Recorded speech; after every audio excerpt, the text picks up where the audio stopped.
के मसीहा, कानून निर्माता, संविधान निर्माता डॉक्टर भीमराव अंबेडकर जी को नमन करते हुए आज के इस कार्यक्रम के अध्यक्ष सरपंच प्रतिनिधि अमित गजराज जी, पूर्व सरपंच सुरेश जी, जो कि 2015 से ही इस समिति से जुड़े हुए हैं और इस समिति में कंधे से कंधा मिलाकर कार्यरत है।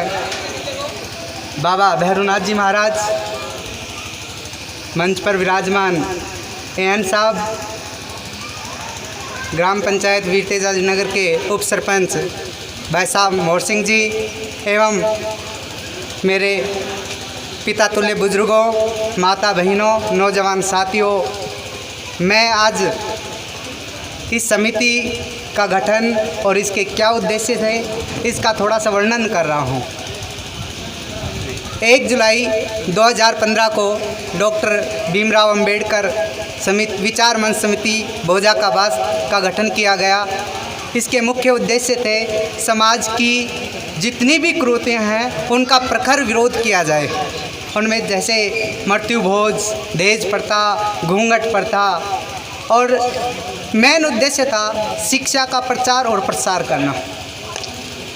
उसके लिए 2015 में ही जब शुरुआत की जयंती की यहाँ मनाने की, उसमें प्रतिभा सम्मान समारोह किया गया।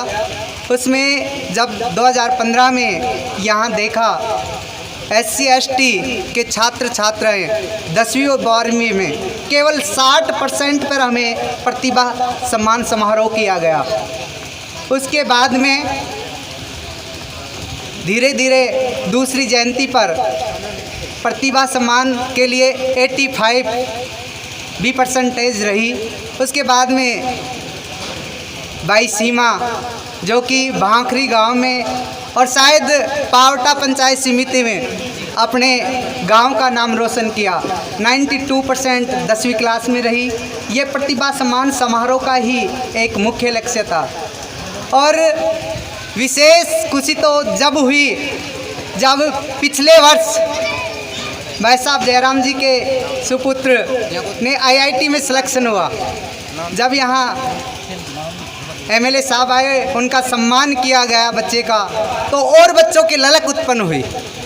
उससे इसी वर्ष 1 वर्ष के अंतराल में ही 2 बच्चों का नीट में सिलेक्शन होना, ये सबसे बड़ी खुशी की बात है। और ये समिति का मुख्य उद्देश्य है शिक्षा का प्रचार प्रसार होना।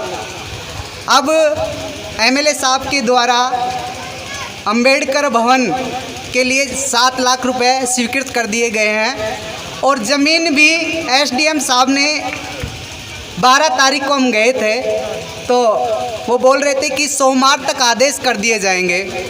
उसमें जैसे ही आदेश होगा लगभग 20 या 25 दिन के अंदर ज़मीन आवंटित हो जाएगी। उसके बाद में भवन का निर्माण चालू हो जाएगा और भवन का निर्माण होते ही हम वहाँ लाइब्रेरी शुरू करने की कोशिश कर रहे हैं। उसके लिए भामासा भाई साहब सीताराम जी गुरजी, रोहतास गुरजी, उन्होंने पहले ही घोषणा कर दी कि भाई भवन जैसे ही निर्मित होगा हम वहाँ लाइब्रेरी में जो भी फर्नीचर होगा, बुक होंगी, वो निःशुल्क हम उपलब्ध कराएंगे। तो हमारा मेन उद्देश्य यही रहेगा कि समाज में जितनी भी कुरीतियाँ हैं उनको दूर करें, शिक्षा का प्रचार और प्रसार हो, जिससे कि हम अपने लक्ष्य को प्राप्त कर सकें, हम अपने अत्याचारों का विरोध कर सकें।